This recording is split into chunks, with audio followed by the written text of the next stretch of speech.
কিছু না বলেও কিন্তু অনেক কিছু বোঝানো যায় এবং silence has got many things to say.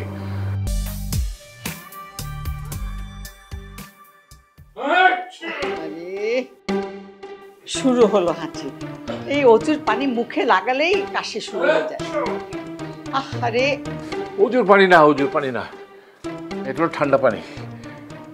সারা রাত ধরে যে ট্যাঙ্কে পানি ঠান্ডা হয়ে থাকে সেটা যখন শরীরের মধ্যে আসে বুড়ো হাড়ে এটা সহ্য হয় না, তখনই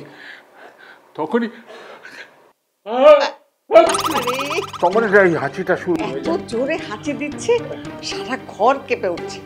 বৌমা এক্ষুনি ঘর থেকে বের হয়ে আসবে। এটা অ্যালার্জি। মুখে হাত দিয়ে হাসতে পারো না?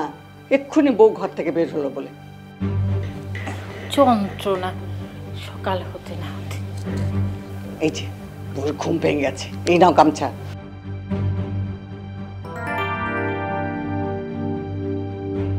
বৌমা দেখে গেল। হাত মুখ ভালো করে মুছে নাও। এই ভেজা পায়ে স্যান্ডেল পরবে না কিন্তু। বাবারি হইয়ে একই কথা টেপ রেকর্ডারের মতো প্রতিদিন বলো না তো। তারপরেও তো শোনো না।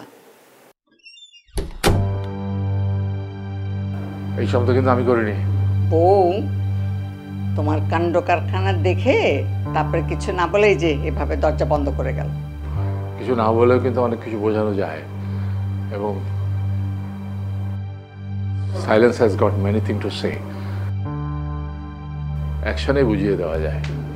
বৌমাও সেটা বুঝিয়ে গেল আর আমরা সেটা বুঝে নিলাম। আমি তাহলে এখন মসজিদে যাই, তুমি দরজাটা বন্ধ করে দাও। আজান দিয়ে দিচ্ছেন, নামাজের সময় হয়ে গেছে, আসি আমি। হ্যাঁ,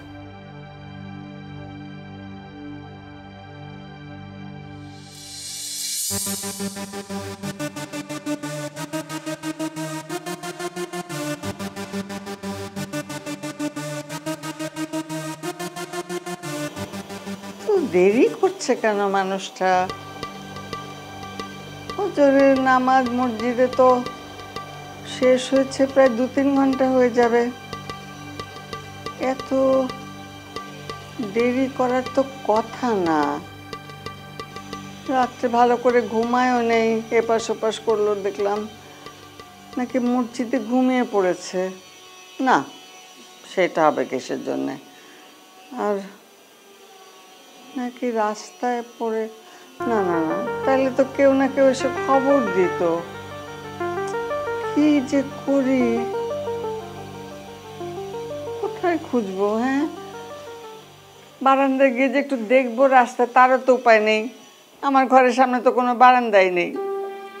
বারান্দা তো বৌমার ঘরের সামনে। কাকে দিয়ে খবর নেব? ছাদে যাব? ও, ছাদেও তো তালা দেওয়া, চাবি বউয়ের কাছে।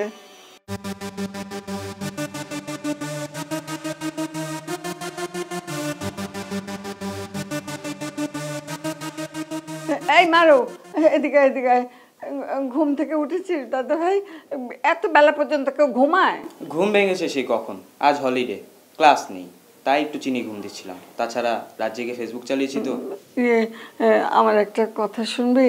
আরে তোমার কথা শুনতেই তো তোমার কাছে আসি। তোমার কাছে পুরোনো দিনের গল্প শুনতে খুব ভালো লাগে। বলো কি কথা? পুরানো দিনের কথা না, আজকের কথা। তো দাদা ভাই না ওই যে মসজিদে গেছে, এখনো ফেরেনি, কিছু বলেও যায়নি। একটু গিয়ে দেখ না ভাই। মসজিদে হয়তো দোয়া কালাম পড়ছে। চিন্তা করছো কেন? ফিরে আসবে।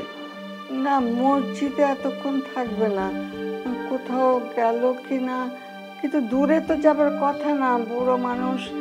আর রোজ তো এই যে নামাজ শেষ হলে বাসায় চলে আসে, বিছানায় গড়াগড়ি দেয় একটু। আজ আমি তোমার বিছানায় না ভাই, না ভাই, আজকে না, পরে পরে একটু জানা দেখে আয়, একটু খুঁজে যায়। কোথায় দেখবো? তুমিই তো বললে তোমাকে বলে যায়নি। তাহলে দাদুর কাছে একটা মোবাইল রাখতে পারো না? দাদুর কাছে মোবাইল থাকলে তো এখন জানতে পারতে তিনি কোথায় অবস্থান করছেন, কার সাথে গল্পগুজব করছেন। তোরা মোবাইল দিয়েছিস আমাদেরকে, এক একজনের তো 2-3টে করে মোবাইল। আমাদেরকে একটা মোবাইল দিলে কি হয় তোদের? তোর মা বলে আপনারা বুড়ো হয়েছেন, এত কথা কি? আল্লাহ বিল্লাহ করেন, আল্লাহর সাথে কথা বলেন। মার যা কথা। আচ্ছা ঠিক আছে, বাবার কাছে বলে তোমাদের জন্য একটা মোবাইল দেওয়ার ব্যবস্থা করছি। না ভাই, আর সমস্যা বাড়িও না, এমনিতেই তোমাদের ঘাড়ে বোঝা হয়ে আছি, তারপরে কথা বলতে গেলে এই মোবাইলে 200-400 টাকা ভরতে হবে, সমস্যা আরও বাড়বে। সকালবেলা ছেলেপুলের সাথে এত টাকার কথা কেন আম্মা? ও মা, বৌমা তোমরা উঠেছ? না মানে টাকা পয়সার কথা না, ওই যে তোমার শ্বশুর তো এখনো মসজিদ থেকে ফেরেনি, তো তাই মারবকে বলছিলাম। আব্বা মসজিদ থেকে ফেরেননি, তার জন্য মারুফ কি করবে? এই মারুফ, তুই ঘুম থেকে উঠে এখানে বসে আছিস কেন? হ্যাঁ, পড়তে বসিস নি কেন? যা পড়তে বস।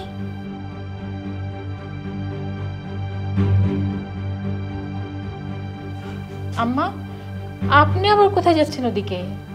না মানে তোমাদের ওই বারান্দায় গিয়ে একটু দেখতাম রাস্তায় তোমার শ্বশুরকে। আম্মা, আপনার কি আক্কেল বলে কিছু নেই?